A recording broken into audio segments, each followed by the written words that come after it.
نحمدہ و نصلی علی رسولہ الکریم اما بعد فاعوذ باللہ من الشیطان الرجیم بسم اللہ الرحمن الرحیم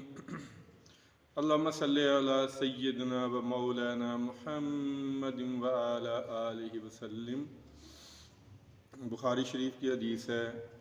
2449 نمبر۔ حضرت ابو ہریرہ رضی اللہ تعالیٰ عنہ راوی ہیں اس حدیث کے، بیان کرتے ہیں کہ نبی پاک صلی اللہ علیہ وآلہ وسلم نے ارشاد فرمایا، اگر کسی شخص نے کسی شخص کی عزت پر حملہ کیا ہے، ظلم کیا ہے یا کسی اور طرح سے اس کے ساتھ زیادتی کی ہے، اس کی دل آزاری کی ہے، تو آج ہی اس سے معافی مانگ لے، اس دن کے آنے سے پہلے پہلے جس دن نہ کوئی درہم نہ کوئی دینار، کوئی چیز اس کے کام نہیں آئے گی۔ اس دن کیا ہوگا؟ اس کی نیکیاں اس کے ساتھی کے کھاتے میں ڈال دی جائیں گی جس پہ اس نے ظلم کیا تھا، جس کی زیادتی کی تھی، جس کے ساتھ جس کی بے عزتی کی تھی۔ ساری عمر کی کمائی ہوئی نیکیاں اس کے کھاتے میں ڈال دی جائیں گی، اور اگر پھر بھی معاملہ سیدھا نہ ہوا تو پھر اس کے ساتھی کے گناہ اس کے کھاتے میں ڈال دیے جائیں گے۔ یہ دنیا ہے، اس میں رہتے ہوئے بہت سارے اختلافات ہو جاتے ہیں، بہت ساری دل آزاریاں ہو جاتی ہیں، بہت سارے جھگڑے بھی ہو جاتے ہیں، تو معافی مانگنے میں دیر نہیں کرنی چاہیے، زندگی کا کوئی پتہ نہیں۔ حقوق العباد جو ہیں ان کا معاملہ بہت خطرناک ہے۔ حقوق اللہ تعالیٰ معاف فرما دے، اس کی مرضی ہے، لیکن حقوق العباد کسی بھی صورت میں معاف نہیں ہوں گے۔ تو اگر کسی کے ساتھ زیادتی کی ہے، کسی کا حق مارا ہے، کسی کی بے عزتی کی ہے، تو ابھی وقت ہے، ابھی ہمارے پاس وقت ہے، ہم اس کو اپنی توہین نہ سمجھیں، اس کے پاس جا کے اس سے معذرت کر لیں، اس سے معافی مانگ لیں، جس طرح بھی ہو اس کو راضی کریں موت کے آنے سے پہلے پہلے۔ اسی کانٹیکسٹ میں ایک اور حدیث ہے، سنن نسائی میں ایک حدیث ہے، 4451 نمبر ہے اس کا،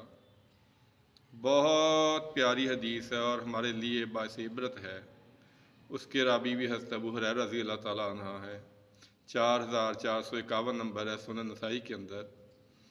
کہ اگر کسی شخص نے بے فائدہ، یعنی فائدہ حاصل کرنے کے لیے نہیں، اس کو ضرورت بھی نہیں تھی، اگر اس نے ایک چڑیا کو بھی ذبح کیا تو قیامت والے دن وہ چڑیا اللہ تعالیٰ کے سامنے آواز بلند کرے گی اور کہے گی، اے اللہ، اس شخص نے مجھے بے فائدہ ذبح کیا، میری جان لی اس نے، اس کو مجھے میری کوئی ضرورت نہیں تھی۔ تو شکار کرنا بھی جو ہے ضرورت کے تحت وہ ہم کر سکتے ہیں، کسی بے جاندار ہو یا جانور ہو یا کوئی بھی ہو، اس کو ہم بغیر کسی وجہ کے نقصان نہیں پہنچا سکتے، کسی درخت کو نہیں کاٹ سکتے، کسی بے جاندار جو چیز ہے معمولی ہو اس کو ہم نہیں مار سکتے، انسان تو بہت دور کی بات ہے۔ تو ابھی ہمارے پاس وقت ہے، اپنی زندگی میں ہم جھانکیں، اپنے گریبان میں جھانک کے دیکھیں کہ ہم نے کسی کے ساتھ زیادتی کی ہے، اللہ نے اگر کوئی عہدہ دیا تھا، کسی کو بے عزت کیا ہے بلا وجہ، کسی کا حق مارا ہے، کسی کے ساتھ دل آزاری کی ہے، تو ابھی اسی کے پاس جائیں اور اس کو جس طرح بھی ہو سکتا راضی کریں، اس سے پہلے کہ وہ دن آ جائے جس کی خبر ہم نبی پاک صلی اللہ علیہ وآلہ وسلم نے دی ہے۔ تو اس پلیٹ فارم سے میں بھی انسان ہوں، میری وجہ سے کوئی شخص ناراض ہوا ہے، کسی کی دل آزاری ہوئی ہے، تو میں سب سے اللہ تعالیٰ کے واسطے معافی مانگتا ہوں کہ اللہ تعالیٰ کے واسطے مجھے معاف کر دیں۔ ہمیں دوسروں کے معافی مانگنے میں بالکل شرمندگی محسوس نہیں کرنی چاہیے۔ اللہ تعالیٰ سے دعا ہے جو حدیث سنی ہے اس پہ عمل کرنے کی، اس کو آگے پہنچانے کی توفیق عطا فرمائے، اور دوسروں کی دل آزاری سے خاص طور پر بچنے کی توفیق عطا فرمائے، دوسروں کے لیے آسانیاں پیدا کرنے کی توفیق عطا فرمائے، اور جہاں تک ہو سکے دوسروں کو آسانیاں، آسائشیں اور خوشیاں فراہم کریں۔ آمین ثم آمین۔ السلام علیکم ورحمۃ اللہ وبرکاتہ۔